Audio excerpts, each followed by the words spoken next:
I got to be the regional commander because there is a career ladder type, where you might start as a staff nurse, become a head nurse, supervisor, and eventually then I was the commanding officer. So I ran the hospital unit in Madison, and then when I became the regional commander, that was sort of the top position that there would be, other than a national position like an admiral. And we do have from UWM School of Nursing an 80s graduate who is a retired rear admiral in the Navy. And which is significant because the Navy only has 2 nurse admirals at a time. One is active duty, one is reserves. And she's also was the first nurse that was a fleet surgeon and stuff. So her material and a little paragraph about her is in the original gallery room and stuff. So. Were you at the time, did you see a lot of women in high level positions in the Marines and like all that at the time? Not a lot, but some. Because being in the field I was in, and also even the Marine group we worked with, women were limited in combat roles at that time. In fact, they talked about that recently on TV. And so there were women, even when I was with the Marines. One time when we were out in California, I was the highest ranking woman in the big group of over 800 people. And so they put me in charge of all the other women. And so I think we had maybe 15 or 20 women. There were 2 other officers, and then there was enlisted people that had various jobs and stuff. But really at the time, they didn't, like in the nurse corps, they didn't take men into the nurse corps until after Vietnam. I mean, it was, the men in Vietnam that were nurses actually ended up being corpsman or medics. There was no men. Wow. There was male doctors, there was male, dentists and stuff. And one of the things, women couldn't go on the ships. Because when we went to amphibious assault school, we started out at Camp Lejeune, and then they were taking ships down and landing on the beach someplace else and stuff for this mock war. The women couldn't go on the ships. So all of us women, we got sent down by helicopter and stuff. So they helicoptered us from the one point to the other because we couldn't go on the ships. And that was just like a role? That was in the 80s. Yeah. Yeah, no, gotcha. No women on the ships. Why the demand for male nurses, like after Vietnam specifically? Well, they just didn't let men in. I mean, just like men weren't allowed in nursing schools until usually early 60s. Madison's first guy in nursing, I think, was 61 or 62 and stuff. And this school was created in 65. So, it was beyond that. So, of course, men were admitted. When I came here in 1975, in my groups of students that I had, there was a lot of guys. And in fact, UWM had one of the highest percentages of men in their nursing program, like 20-25%, unheard of, and stuff. And that was because of the Vietnam War. So the guys that were medics and corpsmen in Vietnam decided they wanted to be nurses and stuff. And I would have, out of a group of 8, I'd have 3 guys. That's a pretty high percentage, and stuff, so. I was gonna say, like, so they kind of like paved the way for all this, like, for all the males to want to spark that interest, basically, right? Well, yeah.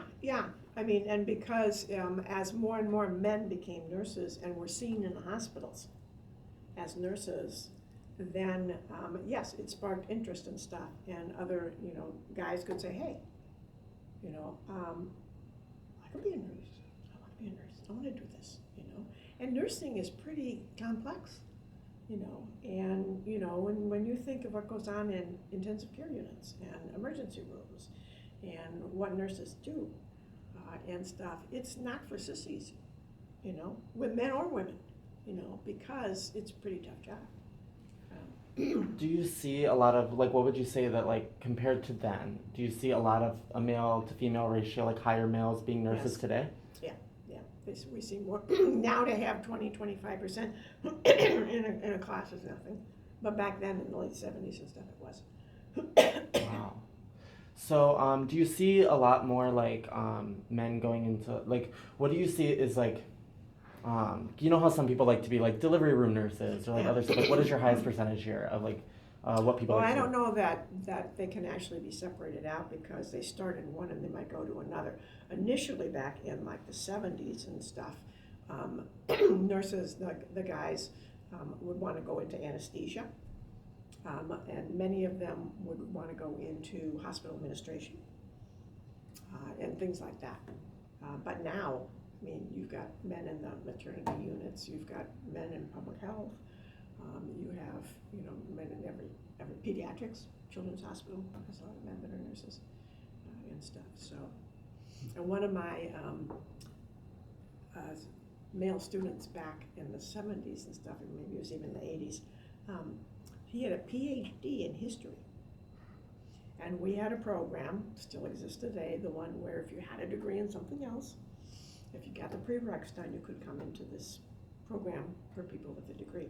So he came in to nursing because he decided that he didn't like what his job opportunities were in history, so he's going to be nursing and stuff. So. What is your favorite part about working, or about volunteering here at Cunningham Hall?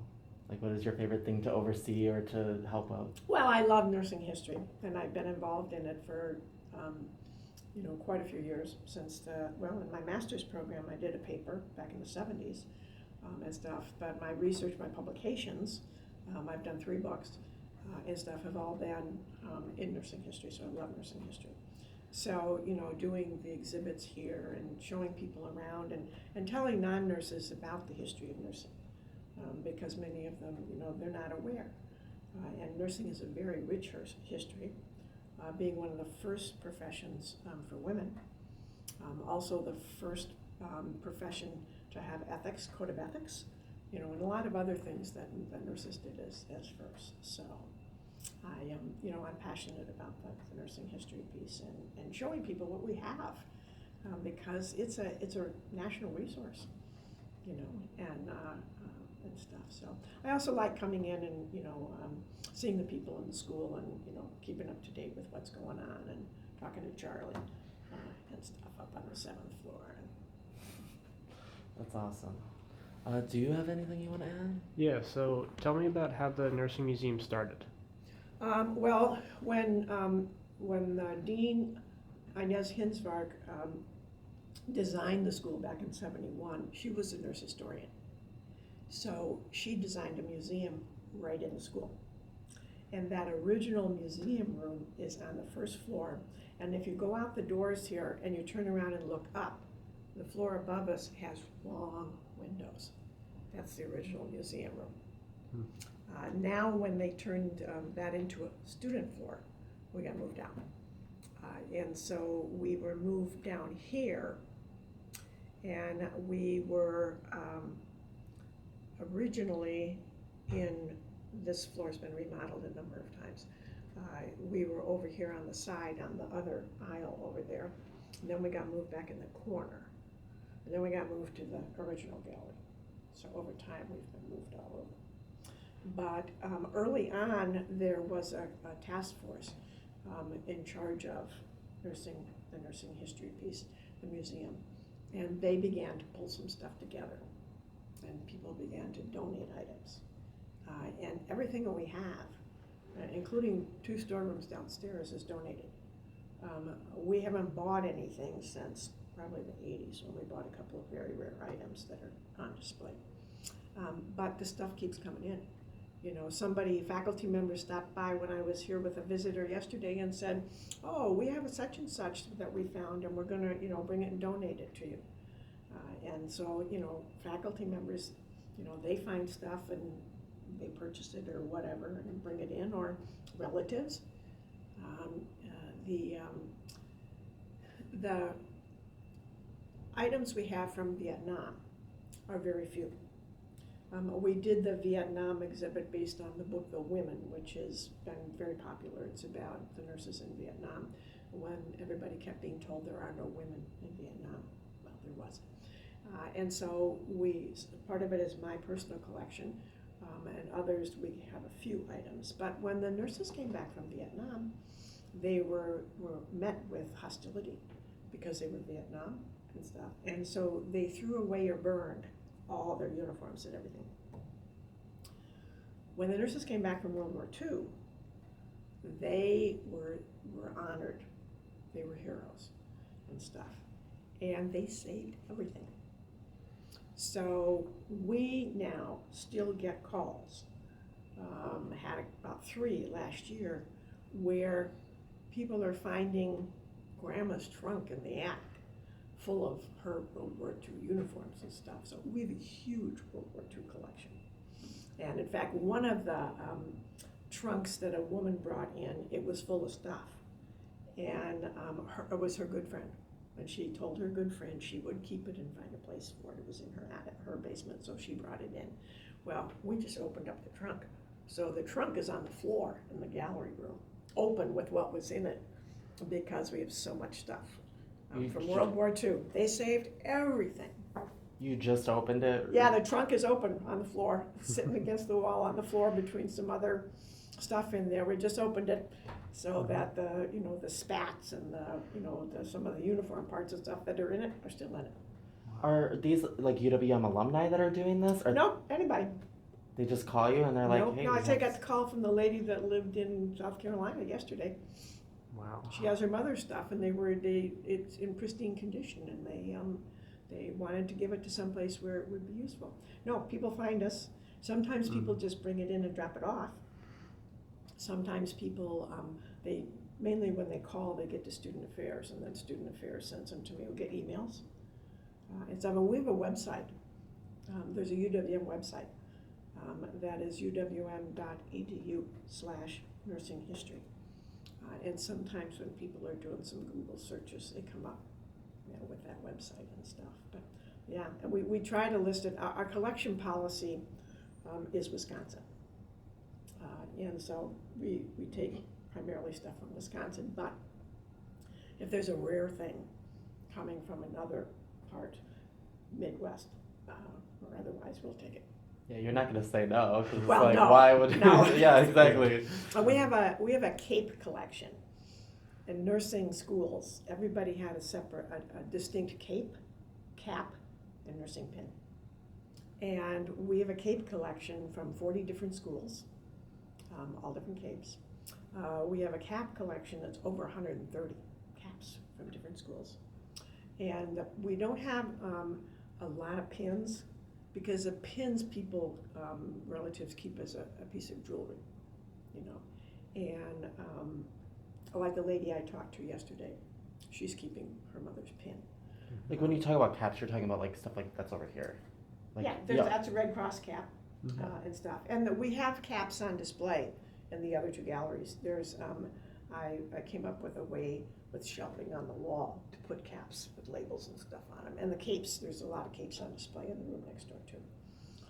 And stuff, y'all might want to just take a peek before, so you know if you want to come back, how much time you might need to spend and stuff. So we don't have a lot of pins, but the Wisconsin Nurses Association is giving us their pin collection, and it has like 30 or 40 pins that are all in frames and stuff that we're going to put in the next room. When is that happening? Well, they're moving in by March 15th. Okay. And stuff. So we're going to get it from Madison. Okay. Let us know when that happens. We'll probably do a story about it. Okay. Yeah, and we got UW-Madison's historical collection in 2016 because they had a new building, permanent displays. What they didn't want, they gave us. And an interesting point about this building that I didn't mention that's very unique is behind these panels is one-way glass. And behind the panels in the other gallery room is one-way glass. They both look into the room right here on the end, which is now labeled the computer lab. But originally in this building, that was a play lab.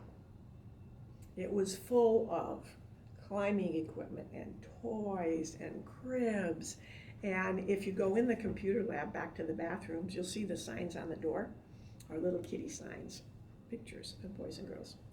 And I did actually go and check because it was child-sized potties, but they've replaced them with bigger ones.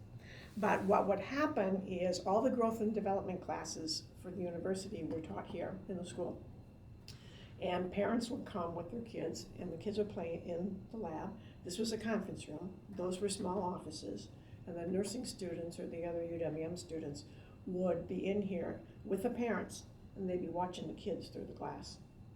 And they could then tell the parents, oh yeah, you can tell he's 2 because he's doing this. And as he gets closer to 3, he's gonna do this kind of stuff. So we call that anticipatory guidance and stuff. But they could describe growth and development and work with the parents in regards to it. So the parents are like almost like consenting to being part of like to contributing to the research of this. And it wasn't even research, it was courses, okay? Because there was 2 or 3 growth and development courses, 3 credits each, and nursing taught them for the entire university. So some of the early childhood educators would have to take them and stuff. But as part of that course, they would use the play lab. And then also, one of the early nursing centers, when they would do programming for like parents or moms, they would do it in the room that's over there, would be like the classroom. And then they would have students as babysitters in here with the kids. There might be 15 kids in there. I worked with a group, and we had a lot of kids, and we used to have our sort of potluck meetings here, where this would be potluck room and stuff, and the kids could all be next door playing, and we didn't have to worry about them and stuff. So yeah, that's another unique aspect of this building was the play lab. Yeah, I was gonna ask, are you guys just running a daycare or like? Well, like... actually, when they discovered, the old daycare was over off of on Kenwood, and when they discovered asbestos in the daycare center a number of years ago, the daycare moved in here. They moved into that room, and they moved into the other room, which is now a mediated classroom and stuff, but it wasn't at the time. It's they moved in. Are you, do you know why this place was named Cunningham Hall? Is there like a Sir William Cunningham? Francis Cunningham. Francis Cunningham was the first director of the School of Nursing. And the school was created in '65. And from 66, I think it was, for a few years, there was a director of the school. That was Francis Cunningham. She may have even come like in '64 before it was really a school. But she was the first director. And then Inez Hinsmark was the first dean and stuff. But Frances Cunningham was nationally known. She was recruited from Case Western University in Ohio and stuff to come and be the first director of the school. So the building is named for her. Frances Cunningham Hall. So you had mentioned that there were houses like all in the parking lot and where the architecture building used to be. When were those demolished? Oh gosh, whatever the year is of the architecture building, it would be like the year or 2 before. Okay. Yeah, there were string houses on Maryland. And over here, when I first came in, and in the 70s, the parking lot here was just a narrow, it was straight out that way, and it was only 2 rows, cars and cars, and it held maybe 10 or 12 cars. That was a parking lot. And then over time, that was probably, gosh, in the 80s, late 80s maybe, the university bought the houses that were on Kramer and tore them down. And then that's what the parking lot is now, is on all of that land and stuff. Okay. You also mentioned a giant computer. Is that still in the building? The mainframe, no. Okay. No, the mainframe was taken out, yeah. Giant computer, mainframe. That'd be awesome to see. Yeah, no. We've got the holes in the floor, fake floor, but. Yeah. So later on when we come back to do a tour of the museum, we'd love to do a tour of like the basement and all the storage rooms that you have too. Okay. Is there still stuff in the TV studio? Yeah, they just, well, the TV studio got flooded. Charlie, are they back down there now? Yeah, it's like a photography studio now. It's like where they Okay. do like the headshots on campus. Well, and that's in one of those rooms, but is the actual two-story TV studio, or is that? I Yeah. think I've They're seen doing the people tree. I've seen people renovating it recently. Yeah, because it was a flood. Okay. A year ago, January, there was a flood, and the flood went down the wall over there and went into the TV studio. As it went into one of my storerooms too, but there was less damage on that level than there was on. For some reason, it's sort of skipped the B level, went to B100 and stuff. So All right. And then so the Northwest Quadrant building, that's also for nursing too, right? some nursing stuff is there. Okay. The simulation lab is there, and you know the Honors College. Mhm. That's the old Columbia Hospital nurses dorm, and then you know the building that they tore down here most recently. When they were tearing that down, I knew what it was, but most people didn't. On the corner there is that the tunnel that went from that building they tore down into the Honors College, and the tunnel that went into what's now Building B, the second building and stuff, you could see the tunnels.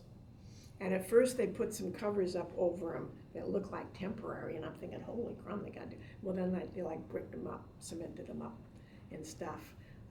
But the tunnel for the Honors College one, if you were driving north on Maryland and you look straight ahead, there it was, going right underground, underneath that other little building and stuff that's there. And then the other one was straight to the west and stuff. But Do you think they still have access to those tunnels, like through the Honors College? I don't think so. I think they Okay. pretty much got bricked up, and I would suspect that on the other side. Now, you know, Columbia St. Mary's has tunnels underneath Lake Drive. They've been there since the start of time, probably. They use them and stuff. And the original St. Mary's Hospital is the old building that's across from the water tower there. That it's called the Heritage Building now. That's the original St. Mary's Hospital. If you look up at the top, it says so. But there's a tunnel from there that goes across under Lake Drive, and there's one from the big office building they built next to it, the clinic building. There's one that goes from there. Okay. We used to use those tunnels because the St. Mary's dorm, their School of Nursing dorm, is where the parking ramp is now for the clinic building that's on the east side of Lake Drive. All right. Well, the last thing I had was I want to get more into the TV studio. Mm-hmm. What exactly was that used for? Like throughout the years that it was used, like who all used it? Anybody on campus, and I think there was a radio or TV show that came out of there. Yeah, that was Panther Vision, I believe. Yeah, that came out of there, and then we used it in making videotapes, and like I did some oral histories down there with them, the guys, and anybody that had on campus that had, you know, like a media project where they needed filming and stuff, it was done in the TV studio. It was pretty busy. There was people in and out a lot. Mm-hmm. And stuff. So, and then, and also because the whole department was there, media communications was there, so the photographers were there, and all the guys that you know ran all the equipment and everything was all on the B100 level. When they moved out and they moved over to at one point Sabin, because the photographer that I used to know and stuff, I went over and identified some photos for him at one point. Was over in Sabin, but they moved them to different areas, and then there was like nobody using anything down there. And the B level is full of equipment, has rooms that are just equipment, you know, that I'm sure connect to something somewhere. Mhm. But Do you know if UWM Post ever used it? I don't know, they might have. Are the Post archives in the archive? No, the Post archives are they're in Bolton Hall on the 5th level. We have newspaper archives and Panther Vision archives and student project archives, I believe. And then all of the newspaper archives are in the library as well. Yeah, You can view them all online. Yeah, we have a lot of our early publications and stuff. There's a set in the archives, but then I have sets, duplicate sets downstairs. Nothing that I keep in this building is one of a kind. The duplicates, just because we use them to look up stuff and stuff. But And those are all like the DVDs that you guys used to make? well, I have the original slide tapes that they did, and I have some examples of that. I have the big fat video tapes, you know, the, what is it, 1 inch? I have 3/4 inch, and I had them converted over to DVDs, and I learned about archive quality DVDs and how to make sure that whatever you're putting on it has to be archive quality and stuff. So yes, we have examples of that we've kept because it's part of our history. We're going to keep all of it when they started getting rid of stuff because there was so much of it. You know, I mean, this school, there's a learning system for nursing students. It was called the Lippincott Learning System, LLS, and Lippincott Publishing owned it. And it started out as slide tape, and there were these orange books that students used. And so that's how students learned skills. They learned bed making, they learned baths, they learned catheters, they learned blood pressures, all of that was first they went and did the slide tape thing. That was the beginning of, the beginning of mediated instruction and stuff was when they did that. So we have some sets of slides and tapes that I kept. And then of course we have a lot of the videos and stuff that were done. You know, we have the everyday use of politics, we have the nursing process system and stuff that's also done and marketed. Okay. And do you know a lot about the Northwest Quadrant building as well? Well, not as much because that was Columbia Hospital. Okay. You know, I mean, and you know, it was built in sections, A, B, C, and stuff. You know, the emergency room is the daycare now.